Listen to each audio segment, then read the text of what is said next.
साथीहरु स्वागत छ तपाईलाई नेपाली शेयर मार्केट सम्बन्धी पलपलको नयाँ अपडेटहरु लिएर आउने क्रममा आज हामी पुनः उपस्थित भइसकेका छौं भने साथीहरु आजको बसाइमा चाहिँ विशेष गरी हाम्रो चाहिँ प्योर एनर्जी लिमिटेड कम्पनीको चाहिँ जुन आईपीओ रहेको थियो सो आईपीओ चाहिँ हाम्रो धेरै साथीहरुलाई चाहिँ परेको छ र त्यसको आज चाहिँ दोस्रो दिनको चाहिँ कारोबार रहेको थियो भने चाहिँ धेरै साथीहरुको चाहिँ प्योर एनर्जी लिमिटेड कम्पनीको चाहिँ हिजो र आज चाहिँ यस कम्पनीको कति किताको चाहिँ कारोबार भएको छ र सो कम्पनीलाई चाहिँ हामीले लङ टर्म रूपमा होल्ड गर्दाखेरि ठीक होला कि शॉर्ट टर्म रूपमा होल्ड गर्दाखेरि ठीक होला र त्यो सँगसँगै चाहिँ हाम्रो ओमेगा 3 फार्मास्युटिकल लिमिटेडको पनि लगातार मात्रामा चाहिँ पोजिटिभ सर्किट चाहिँ लागि नै रहेको छ है।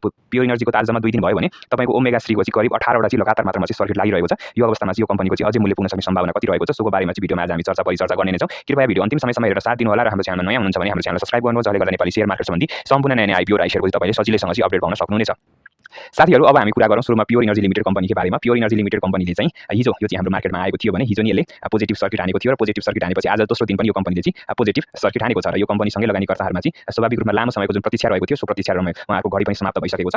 साथीहरु प्योर एनर्जी लिमिटेड कम्पनीको बारेमा केही कुरा गर्नुपर्दाखेरि सुरुमा यसको मूल्यको बारेमा कुरा गरिहालौँ। यस कम्पनीको चाहिँ आज यसको मूल्य बढेर चाहिँ करिब दुईटा पोजिटिभ सर्किट लाएर करिब 350 रुपैयाँ पुगेको छ आजसम्म र यही नै रहेको थियो है। र यसको चाहिँ अब प्योर एनर्जी लिमिटेड कम्पनीको बारेमा चाहिँ तपाईले केही कुरा थाहा पाउनु पर्ने हुन्छ। यदि तपाई प्योर एनर्जी लिमिटेड कम्पनीको चाहिँ आईपीओ चाहिँ होल्ड गरिरहनु भएको छ भने चाहिँ प्योर एनर्जी लिमिटेड कम्पनीको चाहिँ बजारमा चाहिँ शेयर सप्लाईको रूपमा एकदम थोरै छ है। तपाईले यो कुरा चाहिँ एकदम याद गर्नु होला। यस कम्पनीको चाहिँ शेयर सप्लाई हेर्ने हो भने तपाईको माइक्रो इन्स्योरेन्स सेक्टरको जुन हाम्रो यसभन्दा अगाडि कम्पनीहरु रहेका थिए तिनीहरुको भन्दा पनि थोरै छ। थोरै छ भन्दा तिनीहरुभन्दा धेरै नै माथि पुग्छ भन्ने खोजेको थियो हैन। तर त्यो त माइक्रो इन्स्योरेन्स सेक्टरको कम्पनी भएको कारणले गर्दा तिनीहरुको मूल्य चाहिँ उच्च पुगेको हो। तर प्योर एनर्जी सेक्टर पनि कम चाहिँ छैन किनकि यो पनि चाहिँ हाम्रो लो क्यापको कम्पनी भएको कारणले गर्दाखेरि यसको पनि मूल्य चाहिँ अलि माथि जान सक्ने सम्भावना चाहिँ बोकेको कम्पनी नै रहेको छ। र प्योर एनर्जी कम्पनी चाहिँ एनर्जी सेक्टर कम्पनी रहेको छ त्यसकारणले गर्दाखेरि चाहिँ कतिपय साथीहरुले चाहिँ हाइड्रो पावर जस्तै हो कि भन्ने पनि सोचिरहनु भएको छ। तर हाइड्रो पावर भन्दा चाहिँ हल्का फरक हुन्छ। यो चाहिँ एनर्जी त एनर्जी एउटै सेक्टर कम्पनी हो। त्यो पनि हाइड्रो पावर पनि पानीबाट विद्युत उत्पादन गर्ने हो यसले सोलरबाट उत्पादन गर्ने हो। तर यो चाहिँ अब प्योर एनर्जी कम्पनी चाहिँ हाम्रो अदर सेक्टर अन्डर कम्पनी परेको कारणले गर्दाखेरि एनर्जी सेक्टर कम्पनी परेको कारणले गर्दाखेरि हाइड्रो पावर जस्तै यसको चाहिँ हाइड्रो पावर भन्दा हल्का यसको मूल्य चाहिँ अलि बढी माथि जान सक्ने सम्भावना चाहिँ बोकेको कम्पनी रहेको छ। र यसको अब तपाईलाई यसले जम्मा 16 लाख किता आईपीओ निष्कासन गरेको तपाईलाई थाहा छ हैन। प्योर एनर्जी लिमिटेड कम्पनीले चाहिँ जम्मा 16 लाख किता आईपीओ निष्कासन गरे तापनि यसको लिस्टेड शेयर छ नि जुन 16 लाख किता जुन पब्लिकहरुको लिस्टेड 16 लाख किता शेयर मध्ये चाहिँ कतिपय शेयर म्युचुअल फन्डसँग रहेको छ करिब 62000 किता त्यो 6 महिनासम्म आउँदैन है। त्यसै गरी अब तपाईको लोकल पिपलसँग 1,60,000 किता शेयर छ त्यो पनि तत्काल आउँदैन। कर्मचारीहरुलाई बाँडेको शेयर छ त्यो पनि तत्काल आउँदैन। अहिले बजारमा चाहिँ पब्लिक शेयर भनेको जम्मा 13,39,200 किता चाहिँ रहेको छ। प्योर एनर्जी लिमिटेड कम्पनीको चाहिँ पब्लिक शेयर जुन अहिले तत्काल कारोबारको लागि योग्य भएको चाहिँ करिब 13,39,220 किता रहेको छ। त्यो मध्ये चाहिँ हिजो पहिलो दिनको कुरा गर्ने हो भने करिब 120 किताको चाहिँ कारोबार भएको छ है। जम्मा हिजो 120 किताको कारोबार भएको छ भने आज करिब 140 किताको चाहिँ कारोबार भएको छ। 140 किताको कारोबार भएको छ। 2 दिनको मिलाएर कुरा गर्ने हो भने जम्मा 260 किताको चाहिँ कारोबार भएको छ। त्यसकारणले गर्दाखेरि प्योर एनर्जी त हैन तपाईले अब अझै 5-6 वटा सर्किट त मजाले यसमा चाहिँ लाग्न सक्ने सम्भावना रहेको छ। त्यसकारणले चाहिँ लगानीकर्ताले जति मात्रामा चाहिँ होल्ड गर्नुभयो हैन प्योर एनर्जी लिमिटेड कम्पनीको चाहिँ साथीहरुलाई त्यतिकै मात्रामा चाहिँ फाइदा हुन सक्ने सम्भावना पनि रहेको छ। र यसको चुक्ता पुँजी भनेको जम्मा 80 करोड छ। यसले जम्मा 20% मात्र आईपीओ निष्कासन गरेको छ है। त्यसकारणले गर्दाखेरि पनि यसको जम्मा 16 लाख किता चाहिँ रहेको छ है। अब अरु कम्पनीले 30% 35% हैन। अहिले हाइड्रो पावर कम्पनीहरुले जुन आईपीओ निष्कासन गरिरहेको छ अहिले विकास हाइड्रो पावर शेयर सानबिनहरुले यिनीहरुले करिब 40 45% बराबरको चाहिँ आईपीओ निष्कासन गरेछ भने यसको त चुक्ता पुँजी जम्मा 20% छ। त्यही कारणले गर्दा यो लो क्यापको कम्पनी भनेर हामीले मान्न सक्छौं। त्यसकारणले गर्दाखेरि चाहिँ अब सप्लाई कम आएर चाहिँ डिमान्ड हाई आएर चाहिँ यसको मूल्य चाहिँ लगातार मात्रामा चाहिँ पुग्न सक्ने सम्भावना रहेको छ।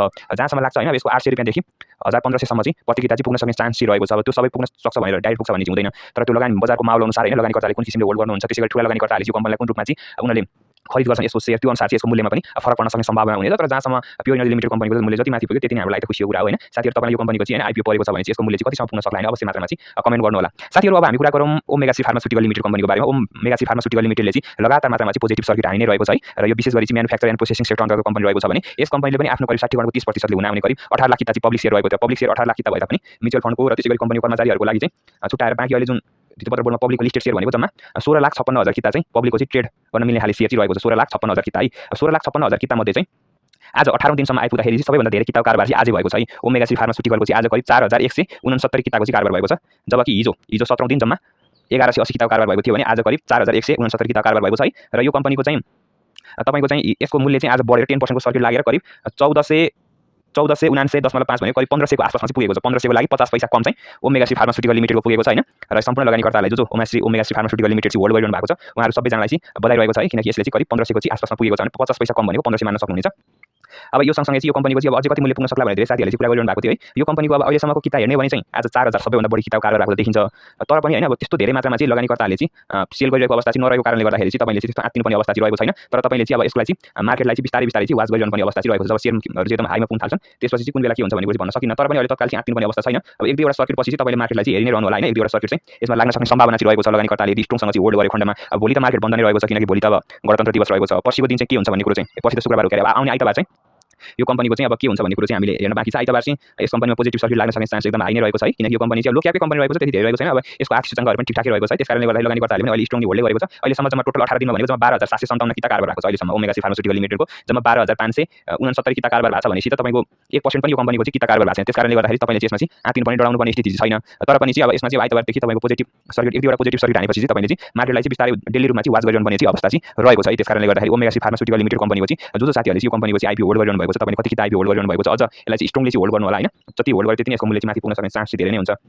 त्यसकारणले गर्दा तपाईँलाई यो कम्पनीको चाहिँ कति किता चाहिँ कति मूल्य चाहिँ पुग्न सक्ने चाहिँ तपाईँलाई लाग्ने छैन। यसमा चाहिँ अझै कतिवटा सर्किट लाग्न सक्ला हैन, यसको चाहिँ कति मूल्य पुग्न सक्ला अवश्य मात्रामा चाहिँ कमेन्ट गर्नु होला र भिडियो हेरेर तपाईँले साथ दिनुभएको छ, तपाईँलाई धेरै धेरै धन्यवाद रहेको छ।